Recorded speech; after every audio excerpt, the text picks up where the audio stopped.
For 4 long years, Europe had been devastated during the First World War, leaving almost 30 million casualties, along with many more dying of famines and disease. As such, the world had suffered enough, so another major conflict like that one was strictly avoided by the main Western powers. But in the 30s, all of this would change with the rise of fascism and Nazism in Italy and Germany. While the war between Japan and China intensifies and reaches a stalemate in 1939, a new conflict is brewing in Europe, a conflict that is destined to change the course of history. Join us as we take a look at the start of the Second World War and the effects it had on the Japanese Empire and the United States. By the way, don't forget to check out our podcast on the Pacific War. It has all the episodes in a long-form format with extra details. The link is in the description. Snacking is always better than warring, and the sponsor of this video, Boxu, is here to give you the best snacks across Japan. It is a truly unique product. Boxu is a monthly snack box subscription that partners with century-old family snack makers to deliver exclusive Japanese snacks and tea pairings to your door. Every month you'll receive a box with a different theme and different snacks. It's a gourmet journey through Japan every month. This month's Boxu is called Prefecture Passion, as they take you on a flavor tour of 12 Japanese prefectures. Boxu makes such a perfect and memorable gift for anyone in your life who appreciates Japanese snacks and culture, especially during a time where people aren't able to travel as easily as they would like. Actually, not only would you be giving them Boxu, which is already awesome, but you'd also be gifting them the chance to win free tickets to Japan, because Boxu is having a giveaway. They'll be picking 5 lucky winners to win a free set of tickets, and anyone who is subscribed before December 31st is automatically entered. The link is in the description. Check out the terms and conditions and other methods of entry. Don't forget to use our code KingsandGenerals10 and the link in the description to get 10% off and save up to $47 on your own authentic Japanese subscription box from Boxu.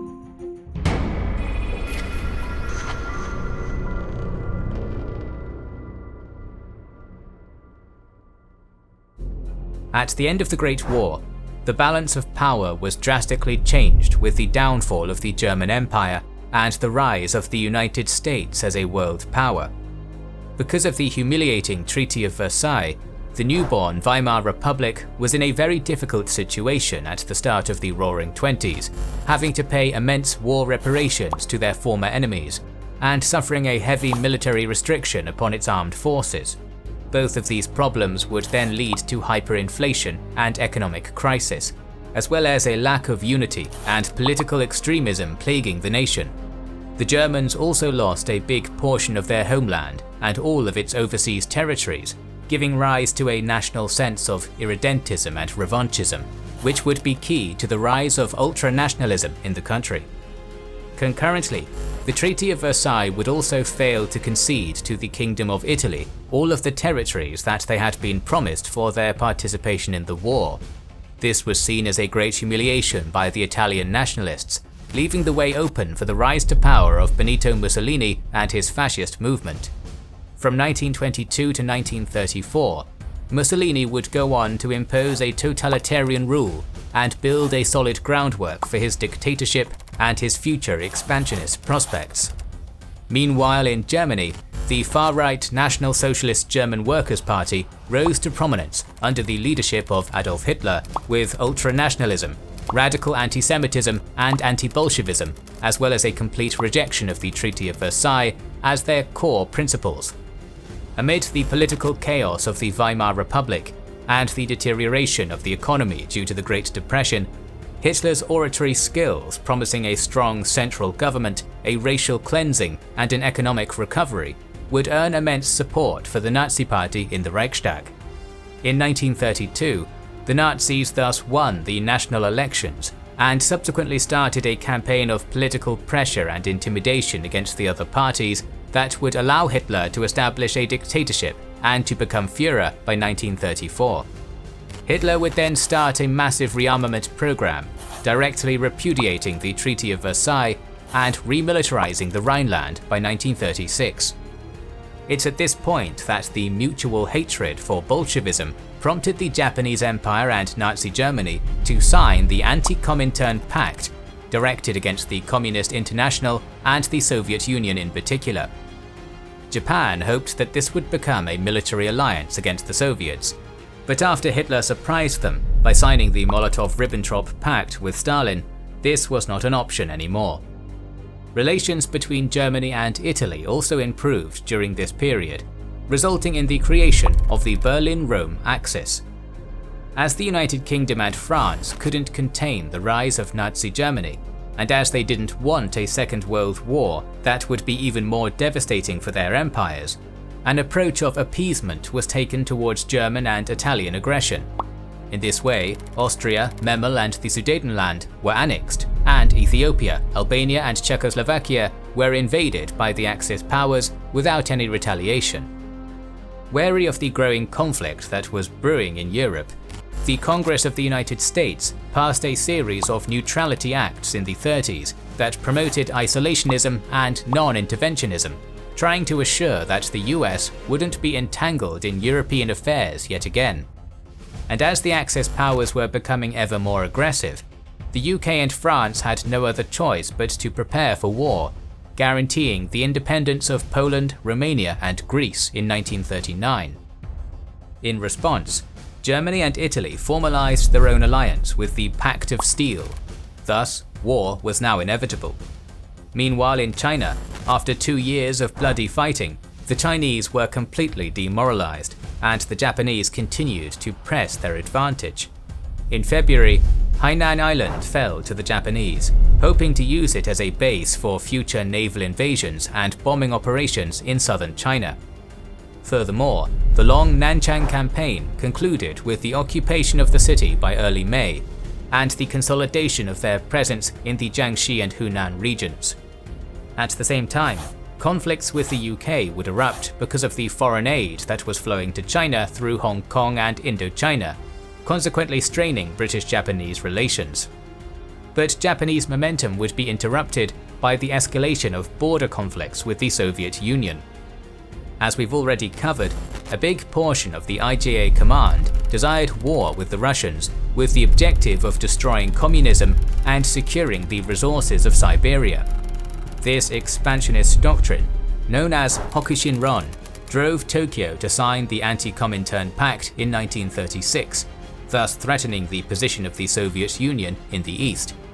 But while the Soviets continued to reinforce their Manchurian border due to the threat that was posed by the Japanese Empire, the Kwantung Army saw some of their most elite forces redirected to fight in the ongoing war with China, leaving them in a weaker state along the border. Already in 1938, the Japanese had been defeated at the Battle of Lake Khasan, and the humiliation of this defeat prompted them to intensify a border conflict with the Mongolian People's Republic, a puppet state under the Soviets. In the resulting Nomonhan incident, the Kwantung Army was defeated yet again, and the plans for a northward expansion were finally revised due to the Soviet strength in the region. If you want a more in-depth coverage of this incident, don't forget to check out our video on the Battle of Khalkhin Gol. We know you'll absolutely love it. What is important from this battle is that the Hokushinron was finally dropped in favor of the Nanshinron, a doctrine backed by the IJN that sponsored a southward expansion into the rich and strategic regions of Southeast Asia and the Pacific Islands. Concurrently, the Japanese launched a new offensive directed against the cities of Suishan and Shaoyang after their successful capture of Wuhan. Although Shaoyang had been captured by early May, the NRA managed to stop the Japanese advance towards Suishan at the Tongbei mountain ranges. The success in the defense of Suishan gave confidence to the NRA to counterattack Shaoyang, expelling the Japanese divisions that held the town by the end of the month. Taking advantage of this successful defense and the Japanese difficulties at the Manchurian border, Chiang Kai-shek would continue to build up the military capabilities of the NRA army and would start to contemplate a possible major counteroffensive. Returning to Europe, the growing tensions between the Allies and the Axis would culminate on September 1st with the German invasion of Poland, triggering the start of the Second World War. On September 27th, Warsaw fell to the Germans, and the last elements of the Polish army surrendered by October 6th. The Germans would then occupy western and central Poland, preparing themselves for a general offensive against France, while the Soviets occupied eastern Poland, as per the agreement between Molotov and Ribbentrop. And back in China, the Japanese wanted to restore morale after their recent defeats and the general stalemate on the Chinese front, so they started a new offensive south of the Yangtze River, aimed at the major city of Changsha. The campaign was bloody, but General Shi Yue cunningly started to execute magnetic warfare, in which the advancing Japanese soldiers were attracted to ambushes, flanking attacks and encirclements, thus inflicting heavy casualties on the IJA. The loss of life finally forced the Japanese to withdraw across the Liaodao River by late September, making Changsha the first major city to successfully repel Japanese advances, and Shi would press his advantage with a counterattack that decimated the retreating invaders. By October 10th, the success of Shi's counteroffensive meant that the Chinese had recovered much of Hunan, southern Hubei, and northern Jiangxi. Nonetheless, another Japanese offensive in November was highly successful at occupying South Guangxi and its capital Nanning, thus cutting off Chongqing from the ocean and effectively severing foreign aid to China's war effort via the sea.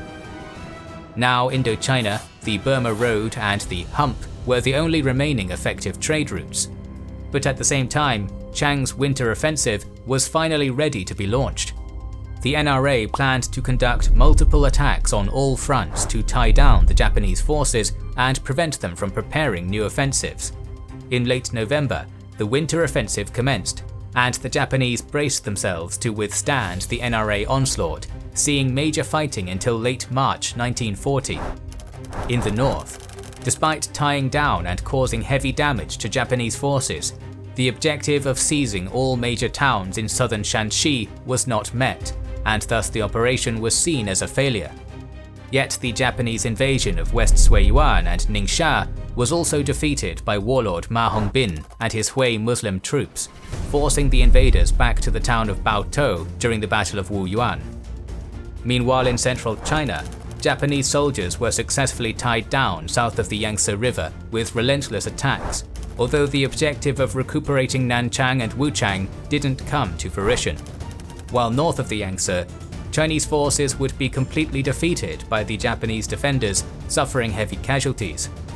And in the south, the Japanese advance at South Guangxi and Yunnan was finally stopped, and a counterattack by General Bai Chongxi managed to recapture the cities of Longshan and Yingde, getting near Guangzhou. While the NRA failed to meet most of their prime objectives, overall, the winter offensive was very successful at cutting down Japanese strength in China, inflicting more than 20,000 casualties on the invaders. It also demonstrated to the British and Americans that the KMT were capable of tying down the Japanese, thwarting them from aiding Nazi Germany or Fascist Italy. From this point on, Britain and America began loaning greater amounts of money to the Chinese war effort. At the same time that the winter offensive was ending, Nazi Germany was preparing for their major offensive against France. But first, the Nazis would invade Denmark and Norway in April, conquering the two countries within 2 months. To circumvent the strong Maginot Line on the French border, Germany then decided to invade Belgium, the Netherlands and Luxembourg to blitzkrieg through the Ardennes and cut off Allied defences in the north. On May 10th, the Battle of France began, and in 2 weeks, the Benelux nations had already been deeply penetrated.